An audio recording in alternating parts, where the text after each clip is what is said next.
Hello बच्चों, let us see this question. This question says a 2 milliliter volume container contains 50 milligram of gas at the pressure 100 kilopascal. The mass of each particle is 8 into 10 to the power minus 26 kg. Find the average translational kinetic energy of each particle.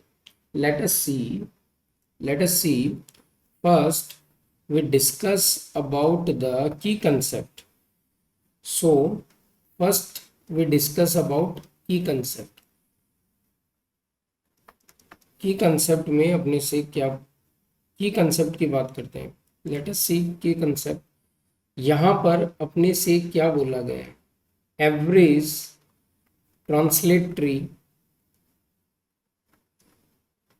Translational kinetic energy, ये पूछा है अपने से. Late us सी. इसको अपन simply केटी से denote कर देते हैं और इसका वैल्यू अपने पास आता है 3/2 केटी. स्मॉल के का मतलब है बोल्ट्जमान कांस्टेंट. ये अपने को पता है. ये ट्रांसलेटरी काइनेटिक एनर्जी का बेसिक फॉर्मूला है, बट अकॉर्डिंग टू क्वेश्चन आप इसको डायरेक्टली यूज नहीं कर पाएंगे. तो सबसे पहले आप इस फॉर्मूले को क्या करेंगे? Temperature is not given, pressure is given, volume is given, so we can use PV equals to nRT. We can use PV equals to nRT, the ideal gas equation, and find the temperature from this equation is PV by nR. तो यहाँ पर अपन temperature की जगह use करेंगे PV by nR. ये वाला अपन ने use किया. अब अपने को नंबर ऑफ मोल्स भी नहीं गिवन है. नंबर ऑफ मोल्स अपने को गिवन नहीं है. So number of moles is equals to mass, total mass of the gas and molecular weight of the gas. And molecular weight को आप कन्वर्ट कर सकते हैं one mass of one particle into Avogadro number. इससे आप इसको क्या कर सकते हैं? रिप्लेस कर सकते हैं. So the KT kinetic energy translation kinetic energy will be 3/2. ये बोल्ट्जमान कांस्टेंट आ गया आपका. PV की जगह PV और N की जगह आप रख दोगे capital M upon small m into Na and that is R. Clear है बात? ये अपन ने रख दिया. ठीक है भी बात. अब बेसिकली ये जो फॉर्मूला आपके पास बना है, इस फॉर्मूले को अगर अपन सॉल्व करें अकॉर्डिंग टू सिचुएशन तो ये के आ जाएगा आपका, और ये के आएगा तो अपन यहाँ पे इस के की जगह क्या यूज कर सकते हैं? देखिए, ये P आ गया, ये V आ गया, ये ऐसे कैसे आ गया?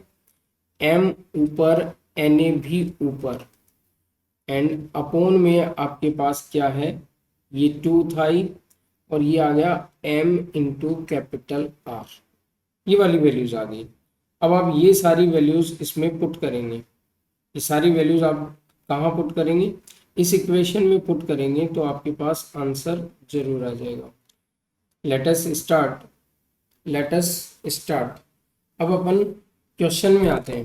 क्वेश्चन में अपने से जो जो चीज़ें दे रखी है अपन उन सब चीज़ों का वैल्यू इसमें पुट कर देंगे. क्वेश्चन में क्या क्या चीज़ें कह रखी है देखिए. लेट अस सी. क्वेश्चन अपने से क्या कहता है? केटी वैल्यू पुट करेंगे. सो 3 की जगह 3. बोल्ट्जमान कांस्टेंट का वैल्यू होता है 1.38 into 10 to the power 23 minus, ये आता है.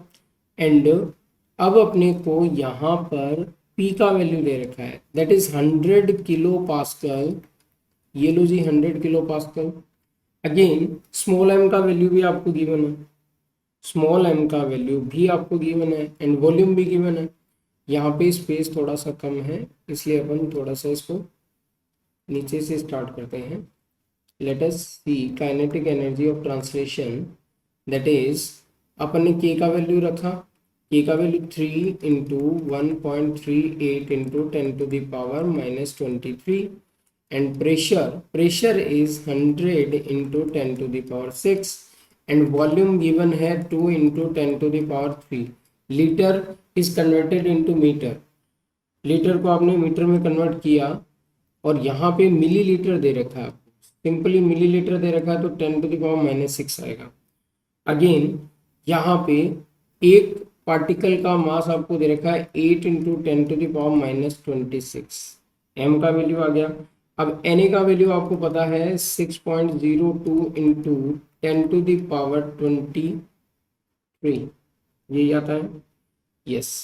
एंड अपोन में आपके पास क्या चीज़ें हैं, अपोन में आपको दे रखा है 2 दे रखा है. m का वैल्यू आपको हाइड्रोजन के लिए इतना दे रखा, सॉरी m का वैल्यू आपको गिवन है कितना है 50 मिलीग्राम.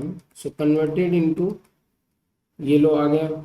एंड r का वैल्यू आपको गिवन है 8.31, ये वाला वैल्यू आया. इन सब वैल्यूज को जब आप सॉल्व करेंगे तो आपके पास kinetic energy 4.8 into 10 to the power -22 joule आती है. कितनी आती है? So the final answer will be 4.8 into 10 to the power -22 joule. This is the final answer. Hope you understood it well. Best of luck.